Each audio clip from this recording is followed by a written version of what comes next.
오늘도 새벽을 깨워 기도의 자리에 나오신 성도님들을 주님의 이름으로 환영하고 축복합니다. 살아계신 하나님 감사합니다. 오늘도 비오는 이 새벽을 깨워 하나님 앞에 나왔습니다. 하나님, 이 하루의 시작을 기도로 시작하게 하시니 감사합니다. 우리의 마음이 또 우리의 영이 깨어 주님을 바라보게 하시고 주님이 기뻐하신 것을 따라가는 오늘 하루 되게 도와주시옵소서. 주님 몸된 교회를 위하여 기도합니다. 하나님, 귀한 원로 목사님 통하여 40년 전에 사랑하는 대한교회를 세우시고 또 귀한 담임 목사님 보내어 주셔서 또 귀한 사역들을 이어가게 하시니 감사합니다. 하나님, 이 교회가 제자훈련이 문화가 되는 교회가 되기 위하여 또 계속해서 제자훈련들을 감당하고 있습니다. 제자훈련을 감당하는 모든 자들에게 하나님 지혜를 더하여 주시고 힘과 능력을 더하여 주셔서 하나님, 이 훈련이 끝날 때 우리의 삶에서 예수님 닮아가는 모습이 한 가지라도 변화되는 모습이 있도록 은혜 베풀어 주시옵소서. 훈련을 주관하는 담임 목사님을 붙잡아 주시고 날마다 영육간에 강건케 하여 주시며 성령 충만케 하여 주셔서 하나님의 뜻을 날마다 이루어가는 귀한 목사님 되게 도와주시옵소서. 교회 모든 직분자들을 붙들어 주시길 간절히 소망합니다. 직분을 주신 이유는 섬기기 위함입니다.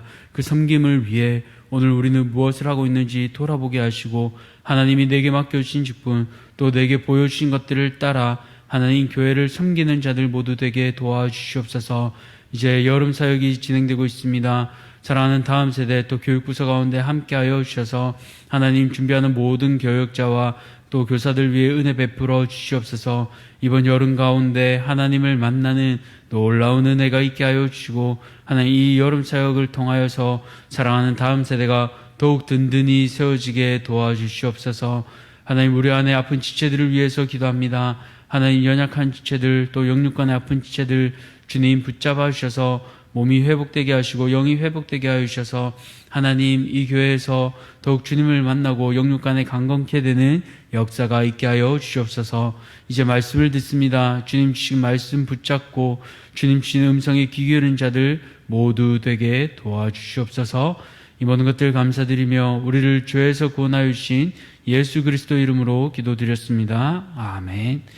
오늘 하나님께서 우리에게 주시는 말씀은 베드로전서 4장 12절에서 19절까지 말씀, 베드로전서 4장 12절에서 19절까지 말씀입니다. 신약성경 381쪽 베드로전서 4장 12절에서 19절까지 말씀 함께 교독하도록 하겠습니다. 사랑하는 자들아, 너희를 연단하려고 오는 불시험을 이상한 일 당하는 것 같이 이상히 여기지 말고 오히려 너희가 그리스도의 고난에 참여하는 것으로 즐거워하라. 이는 그의 영광을 나타내실 때 너희로 즐거워하고 기뻐하게 하려 함이라. 너희가 그리스도의 이름으로 치욕을 당하면 복 있는 자로다. 영광의 영 곧 하나님의 영이 너희 위에 계심이라. 너희 중에 누구든지 살인이나 도둑질이나 악행이나 남의 일을 간섭하는 자로 고난을 받지 말려니와 만일 그리스도인으로 고난을 받으면 부끄러워하지 말고 도리어 그 이름으로 하나님께 영광을 돌리라. 하나님의 집에서 심판을 시작할 때가 되었나니 만일 우리에게 먼저 하면 하나님의 복음을 순종하지 아니하는 자들의 그 마지막은 어떠하며 또 의인이 겨우 구원을 받으면 경건하지 아니한 자와 죄인은 어디에 서리요. 그러므로 하나님의 뜻대로 고난을 받는 자들은 또한 선을 행하는 가운데 그 영혼을 미쁘신 창조주께 의탁할지어다. 아멘. 오늘 소망이 있기에 고난도 이겨낼 수 있습니다. 소망이 있기에 고난도 이겨낼 수 있습니다. 라는 제목으로 말씀을 함께 나누고자 합니다. 누구나 가슴 한켠에는 소망이 있습니다. 수험생에게는 대학 입학에 소망이 있고 또 군인에게는 전역에 소망이 있습니다. 직장인에게는 또 월급날에 소망이 있습니다. 이제 우리 아이들에게는 여름방학에 소망이 다가오고 또 그런 아이를 감당해야 하는 부모님에게는 또 개학의 소망이 간절히 기다리고 있습니다. 저같이 가난한 아이를 키우는 부모에게는 육아로 힘들지만 저녁이 되면 아이가 잠든다는 그 밤을 기다리는 소망이 있습니다. 이처럼 사람들에게는 누구나 가슴 한켠에 소망을 가지고 살아갑니다. 이 소망이 있기에 고달픈 하루를 견디고 또 버티고 삶을 살아갈 수 있습니다. 이처럼 현실에서 고난보다 소망이 주는 힘이 커야 또 이런 소망을 기다릴 수 있는데요. 반대로 고난이 소망보다 더 크다면 지쳐서 소망을 가질 수 없을 것입니다. 오늘 베드로전서도 그런 것 같습니다. 고달픈 현실을 넘어서 우리가 겪어보지 못한 그 고난 가운데 살았던 1세기 이방인 그리스도인들에게 베드로는 어떤 소망으로 권면하고 있습니까? 그것을 오늘 본문을 통해서 살펴보려고 합니다. 오늘 12절에서 19절까지 본문에서 가장 많이 반복되는 단어는 바로 고난과 영광입니다. 고난은 4번, 영광은 3번 나오고 있습니다.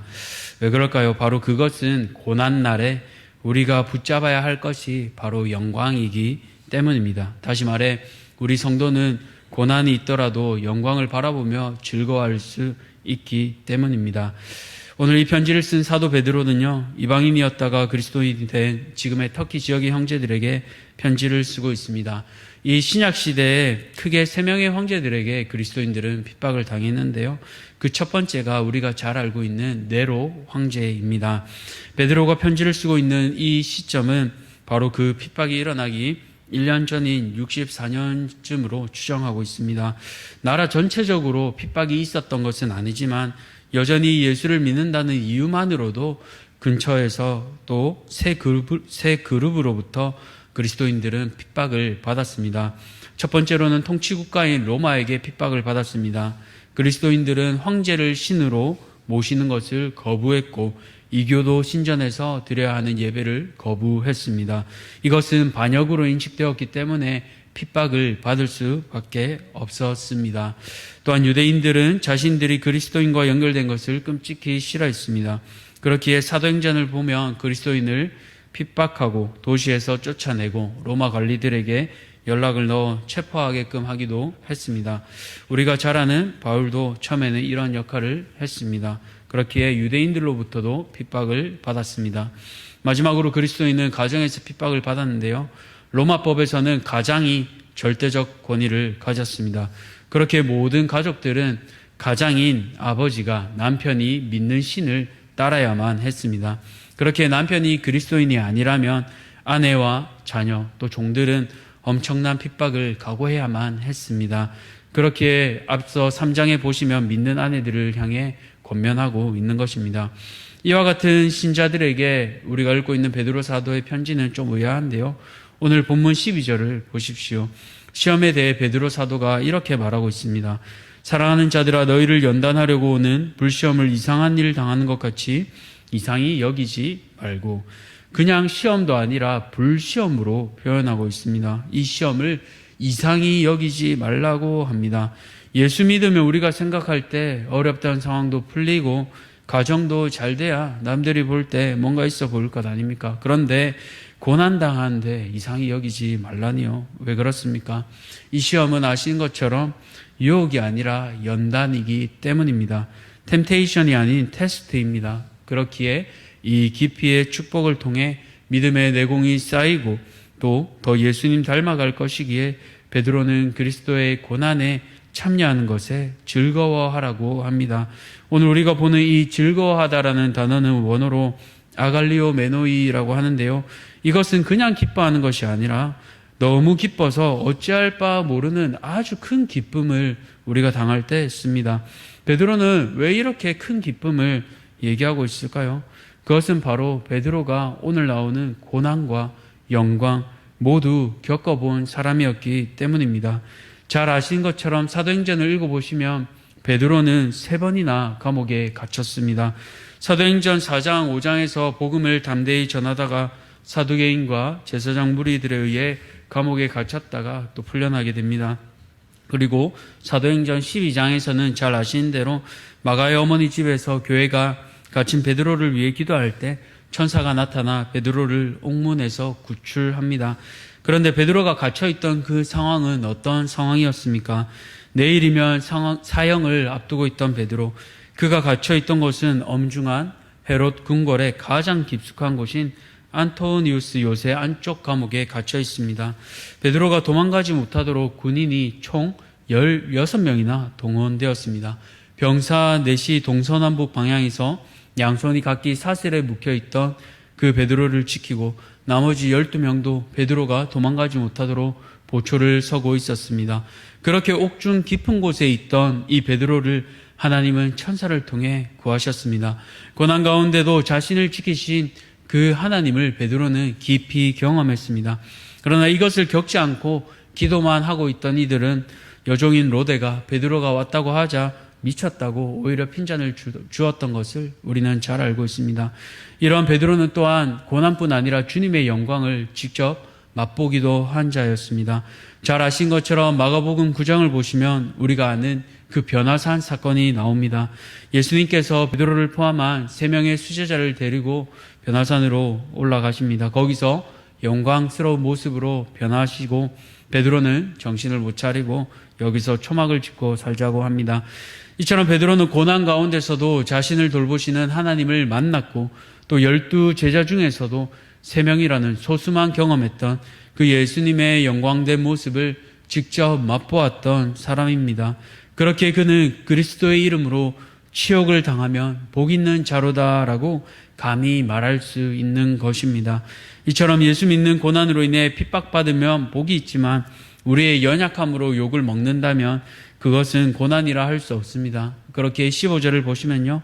너희 중에 누구든지 살인이나 도둑질이나 악행이나 남의 일을 간섭하는 자로 고난을 받지 말려니와 라고 당부하고 있습니다. 쉽게 말해 우리 잘못으로 인해 받는 어떤 죄나 벌을 핍박으로 착각하지 말라는 것입니다. 영화 밀양을 보신 분들이 계실 것입니다. 주인공인 전도연은 자신의 아들을 죽인 범인을 용서하기 위해 면회하러 감옥에 찾아갑니다. 그런데 주인공인 전도연이 용서를 하지 않았음에도 불구하고 그 살인범은 자신은 예수를 믿고 이제는 평안하다며 이제 겨우 용서를 하려고 마음을 추스르는 그 전도연의 마음을 갈갈이 찢어버립니다. 그로 인해 이 주인공인 전도연은 충격을 받게 되고 교회를 떠나고 하나님을 원망하던 그 모습을 우리는 기억하고 있습니다. 이처럼 살인이나 도둑질, 악행으로 인한 죄는 자신의 죄이지 결코 핍박은 아닙니다. 이런 것은 하나님을 영화롭게 하는 것이 아니라 영화에서처럼 오히려 하나님의 이름을 땅바닥에 떨어뜨리는 일이 아닐 수 없습니다.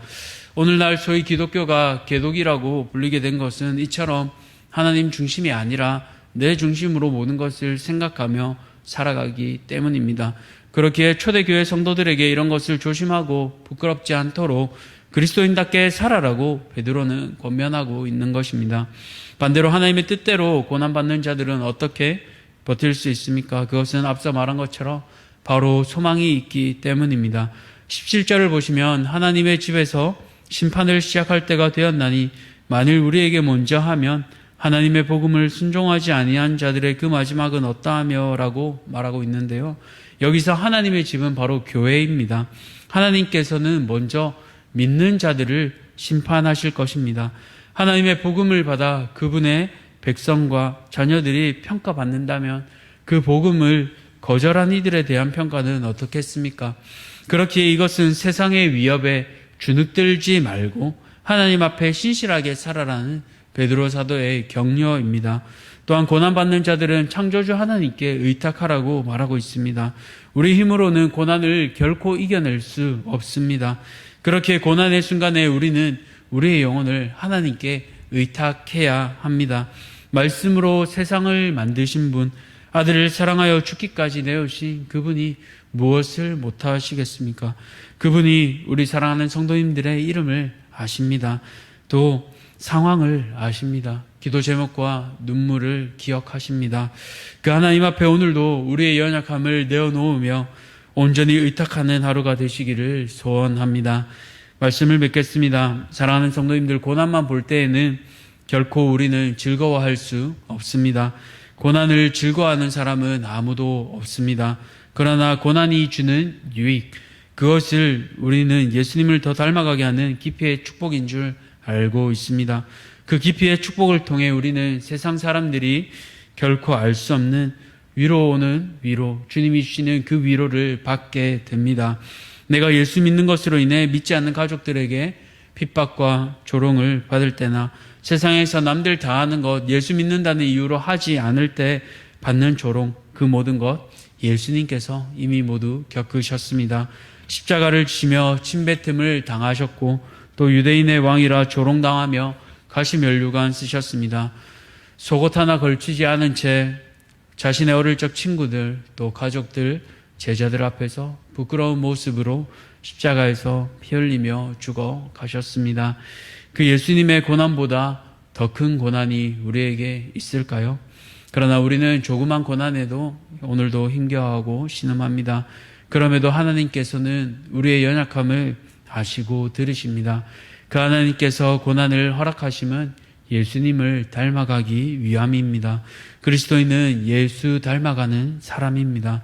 사랑하기 위해 그 고난을 내 몸에 짊어지고 가는 사람입니다. 이 고난을 통해 예수님 닮아 생명을 살리고 생명을 누리는 성도님들 되시기를 축복합니다. 우리의 마지막 날 주님께서 우리를 안아주시며 빛난 면류관을 씌워 주실 것입니다. 그 영광을 바라보며 오늘도 삶의 자리에서 작은 예수로 이 고난을 감당하며 살아가는 사랑하는 성도님들 모두 되시기를 축복합니다. 기도하겠습니다. 살아계신 하나님, 그렇습니다. 우리가 고난을 견딜 수 있는 이유는 소망이 있기 때문입니다. 마지막 날에 우리에게 면류관 씌워주시며 영광으로 다가오시는 그 예수님을 바라보며 오늘도 우리의 삶의 자리에서 한 걸음 한 걸음 뚜벅뚜벅 나아갑니다. 사랑하는 우리 대한교회 모든 가족들 주님 붙잡아 주시고 고난으로 힘겨워하고 있다면 소망을 향한 힘을 주시고 영광을 향한 그 소망을 우리 가슴 가운데 깊숙이 허락하여 주셔서 하나님 이 세상을 넉넉히 이길 수 있는 힘과 하늘로부터 위로부터 오는 그 위로를 붙잡고 살아갈 수 있도록 은혜 베풀어 주시옵소서.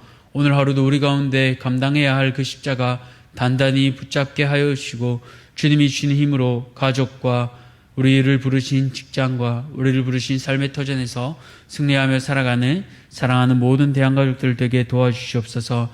이 모든 것들 감사드리며 살아계신 거룩하신 우리 구주 예수 그리스도의 이름으로 기도드렸습니다. 아멘. 하늘에 계신 우리 아버지여, 이름이 거룩히 여김을 받으시오며 나라가 임하시오며 뜻이 하늘에서 이루어진 것 같이 땅에서도 이루어지이다. 오늘 우리에게 일용할 양식을 주시옵고 우리가 우리에게 죄 지은 자를 사하여 준 것 같이 우리 죄를 사하여 주시옵고 우리들을 시험에 들게 하지 마시옵고 다만 악에서 구하시옵소서. 나라와 권세와 영광이 아버지께 영원히 있사옵나이다. 아멘. 오늘은 차성로교회 김주석 목사님을 위해 기도하겠습니다. 첫 번째로 예배와 기도에 전심전력을 다하도록, 두 번째로 새 가족들이 교회에 잘 정착하도록, 마지막으로 선교사를 후원하는 사역이 멈추지 않도록 이 세 가지 기도 제목, 예배와 기도에 전심을 다하도록, 새 가족들이 교회에 잘 정착하도록, 선교사를 후원하는 사역이 멈추지 않도록 이렇게 차성로교회 김주석 목사님을 위해 함께 기도하겠습니다.